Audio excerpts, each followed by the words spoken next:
Shalom and welcome to our program, Messiah in the Torah. Well, in this week's Torah portion, we are reading about the false prophet Balaam.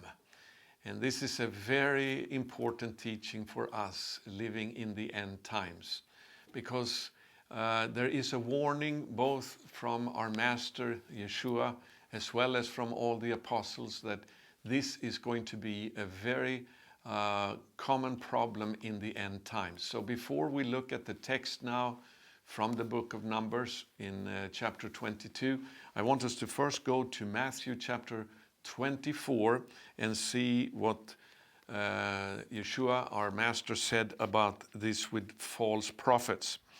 In verse 11 we read, "And many false prophets will arise and lead many astray." So this is the great eschatological speech that Yeshua gives us on the Mount of Olives before his crucifixion. And it is a strong warning here that in the end times there will be many false prophets who will lead many astray. And then we read also later on in verse 24 and 25, where it says, "For false Christs or false messiahs and false prophets will arise and perform great signs and wonders, so as to lead astray, if possible, even the elect. See, I have told you beforehand." So here it's the same warning is repeated again, that many false prophets will come. And here it also says that they will perform great signs and wonders, and yet they will lead many astray. So let's go to the book of Numbers here now and read from chapter 22 and verse 2. "And Balak the son of Zippor saw all that Israel had done to the Amorites, and Moab was in great dread of the people because they were many.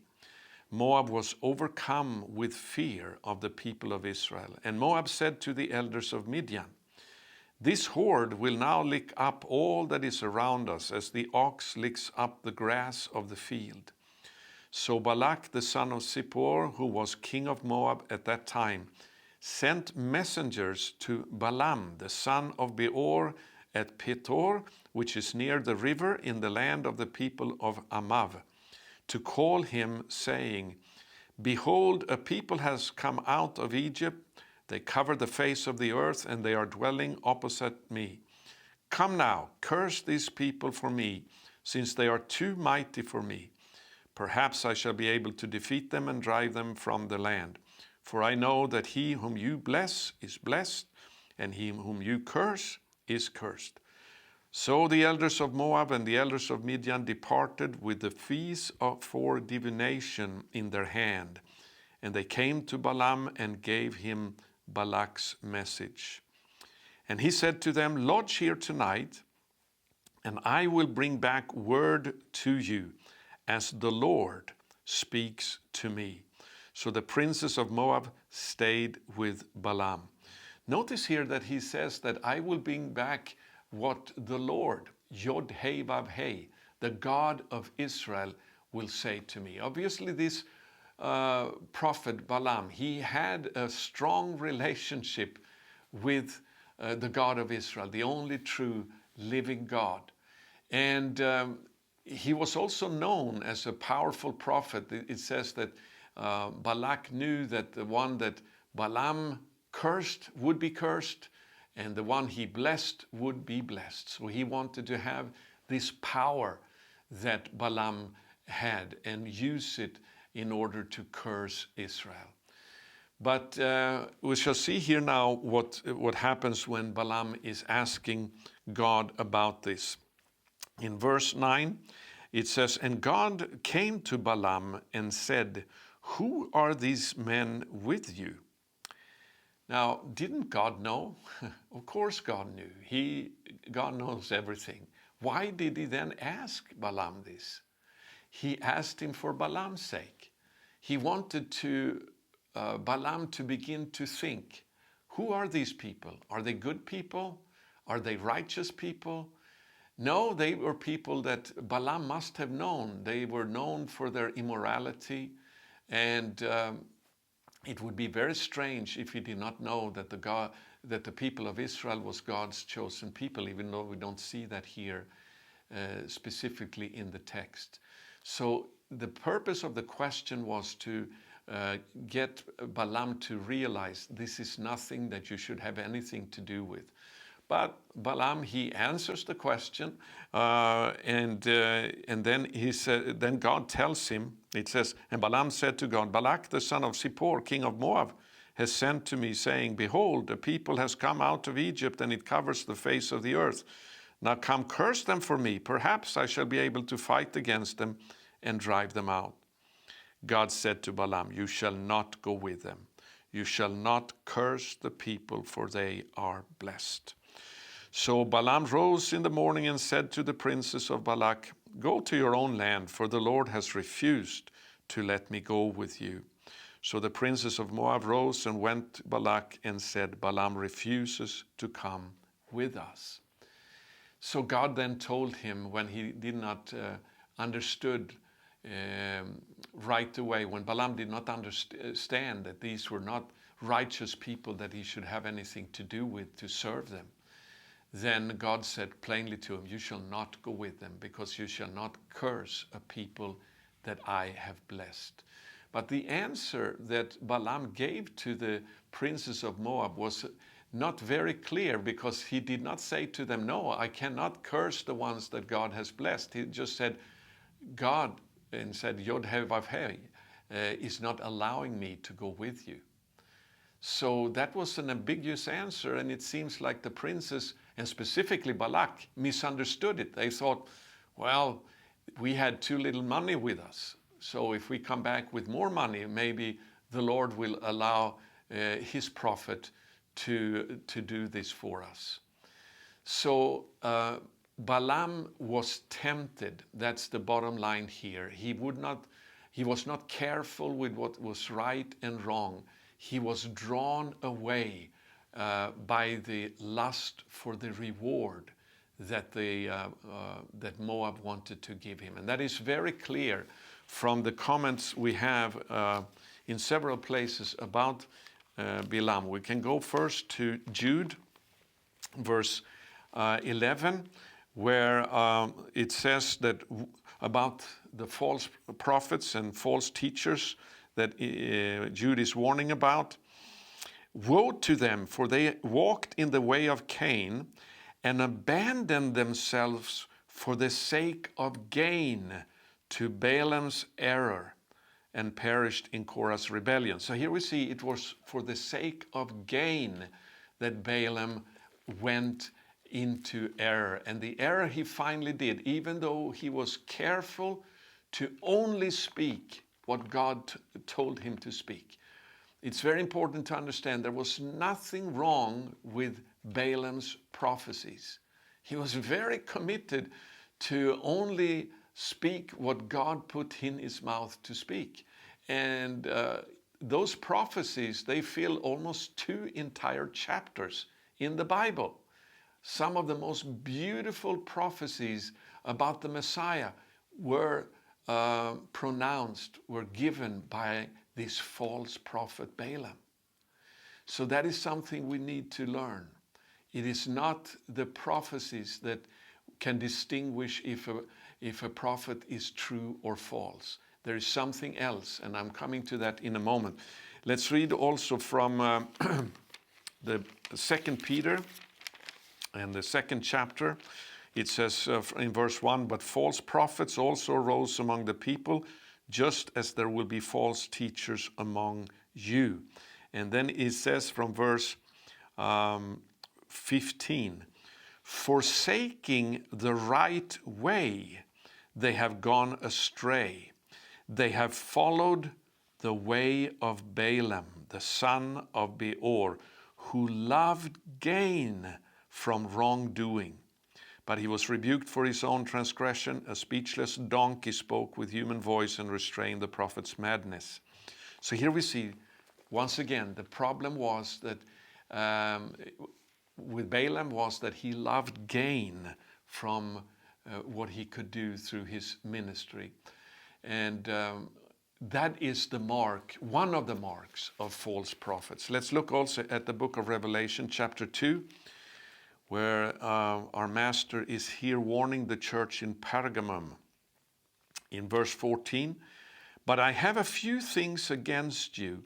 You have some there who hold to the teaching of Balaam, who taught Balak to put a stumbling block before the sons of Israel, so that they might eat food sacrificed to idols and practice sexual immorality." Balaam did not love righteousness. He was willing to compromise with what was wrong, and with what is right and wrong, I should say, for the only reason that he wanted to have the money that the princes of Moab offered him. So when he could not curse the people with his prophecies, he taught Balak, there is one way that you can get God's judgment to come upon the people, and that's if you allow some women who will entice the men to immorality to go into their midst, invite them to their parties, and you will see what will happen. And we know later on, it says in next week's Torah portion that 24,000 of the men of Israel was killed in a plague that God sent among them because they had committed sin with the daughters of Moab and of Midian. So Balaam knew all about that, but he did not care. He was not careful with righteousness. What motivated him was the gain that he could get from his prophetic ministry. We see this also in the Sermon on the Mount, where Yeshua, our master, is speaking about false prophets. Very important teaching here. We read from verse 13, I want us to begin to read in Matthew 7.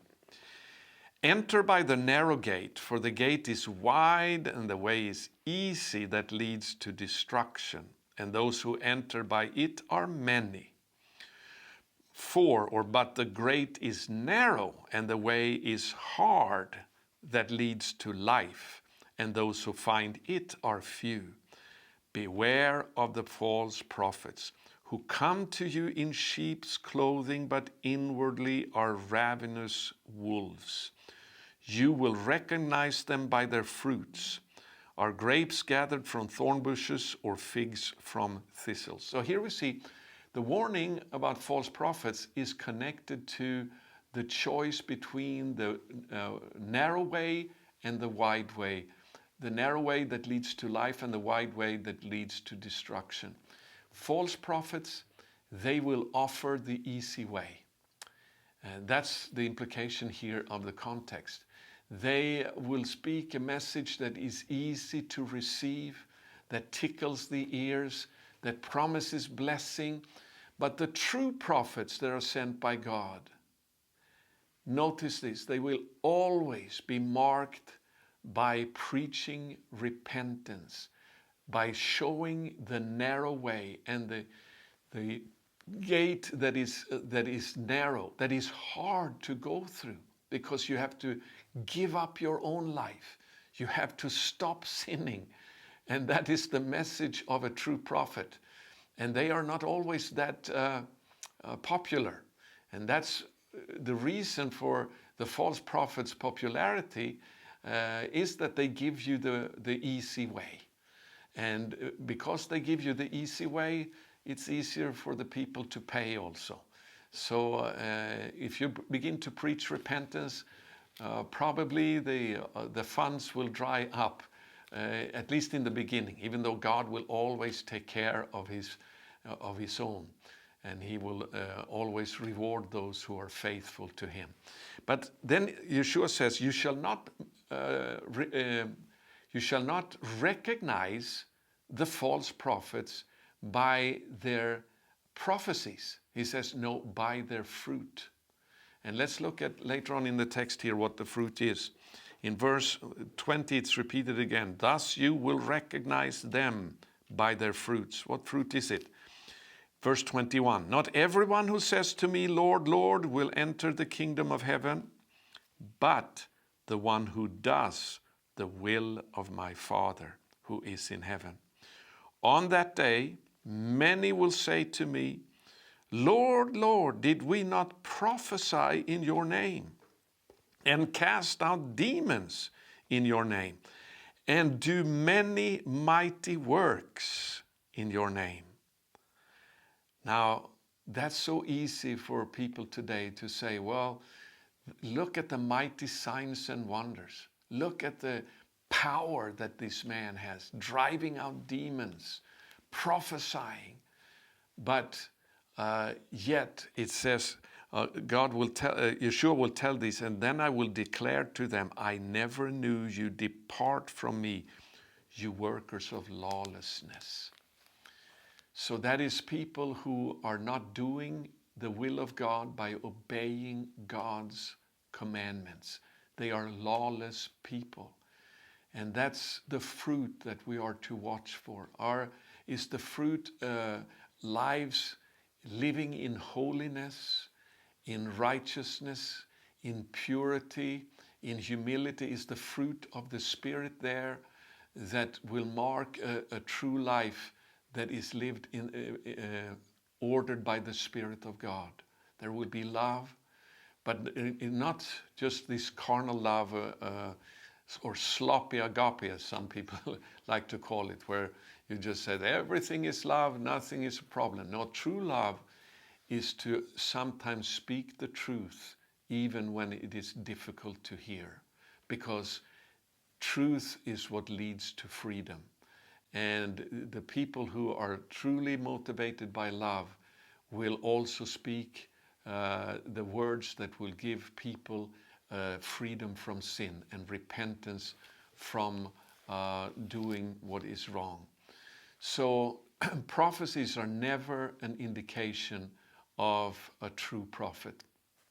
That doesn't mean we should not appreciate prophecy or appreciate signs and wonders. By all means, God wants us to have those gifts of the Spirit. He wants us to operate in the supernatural. It is gifts from God, but they themselves do not mark what is a true prophet. And Balaam is maybe the most foremost example of this. So that's why it is so important to study what happened to Balaam, because the end of his life was very tragic. It says in Joshua 13, verse 22, Balaam also, the son of Beor, the one who practiced divination, was killed with the sword by the people of Israel. So here it says that he was practicing divination. Actually, Balaam was an idol worshiper. He was guilty of the most common form of idolatry that exists today, and that is covetousness. I want us to see that from the book of Colossians, chapter 3 and verse 5. It says, but put to death therefore what is earthly in you, sexual immorality, impurity, passion, evil desire, and covetousness, which is idolatry. Another word for covetousness today is materialism, looking for material gain. So, and the same thing we find in Ephesians chapter 5. We can look at verse 5 and 6 there. For you may be sure of this, that everyone who is sexually immoral or impure, or who is covetous, that is an idolater, has no inheritance in the kingdom of Messiah and God. Let no one deceive you with empty words, for because of these things the wrath of God comes upon the sons of disobedience. Here we see someone who is covetous is an idolater. I remember many years ago I was speaking in a church, and when I came there I was so uncomfortable with something that didn't seem right to me. And the longer I stayed there, the more uncomfortable I felt. And when they didn't want to reimburse me properly, it was even more upsetting to me. But just before I left, the pastor of the church gave me a very, very powerful prophecy. It was mind-boggling. I thought, this is impossible that it will happen. But the people came up to me afterwards and they said, mark what the pastor prophesied, because he never misses it. Whatever he says, it will come to pass.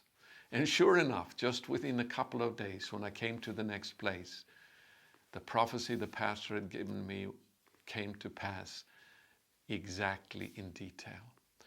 But what I also heard after I left was that he was a practicing homosexual.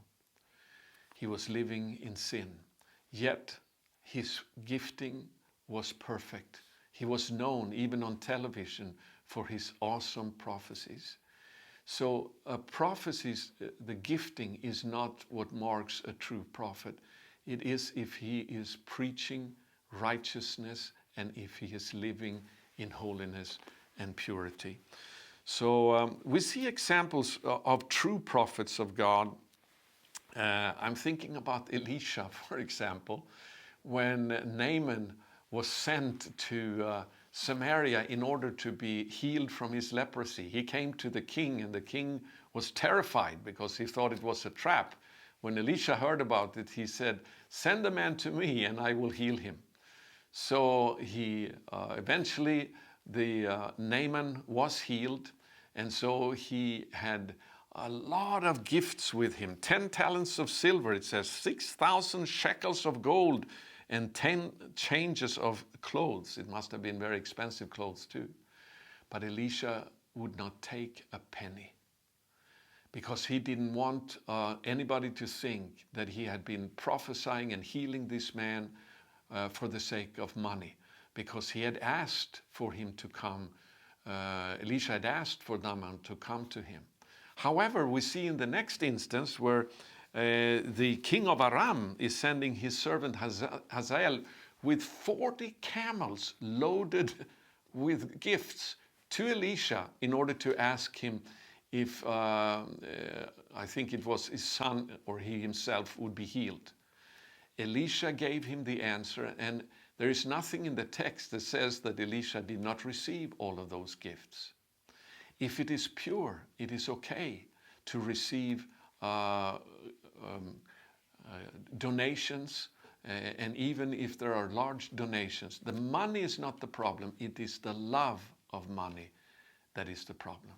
Paul also in Corinth, he said that because of all the false apostles there, Paul said, I refuse to take even a dime, even a cent from any one of you. But he said from other churches, I plundered them. When they send, he even used the word, I plundered them, receiving money from them, because that was given with pure motives. And Paul didn't have anything against that, because he said, a man that is preaching the gospel should live by the gospel. But it's the motivation of the heart that is the key. And Balaam had covetousness in his heart. He did not long for righteousness as his number one goal in life. He was double-minded. He walked on two ways, as it says in the book of Proverbs. And if you do, you will fall on one of them. So because he was not strict to only do what was right, not just speak what was right, but also to obey God's commandments and not set a trap for the children of Israel to entice them into sin, because he was willing to compromise with that in order to have monetary gain. He's a primary example that we have in the Bible of a false prophet.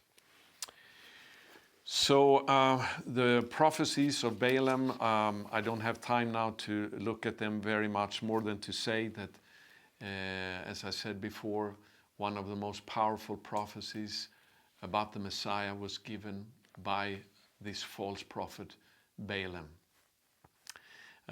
It says here later on in chapter 24, when he's prophesying about the Messiah, from verse 17, I see him, that is the Messiah, but not now. I behold him, but not near. A star shall come out of Jacob, and a scepter shall rise out of Israel. It shall crush the forehead of Moab and break down all the sons of Shet. The Moabites were the ones who had asked him to curse the people of Israel. But Balaam, he was so careful with his prophecies that he was even willing to pronounce this harsh judgment upon Moab. So there was nothing wrong with his powerful prophecies, but his life was not in line with righteousness. That was the problem. So Israel fell into the trap, and we are going to study more about that next week in the Torah portion about Phinehas, and we will see there how serious God looks at this issue of sexual immorality. It is something that we must stay away from in these end times. That's all we have time for in this week's commentary. If you want to have the full commentary, which I truly recommend, and that you also read the text in the Bible, but if you want the full commentary, you can go to our website, thewatchman.org, and download them there. God bless you. Shalom from Jerusalem.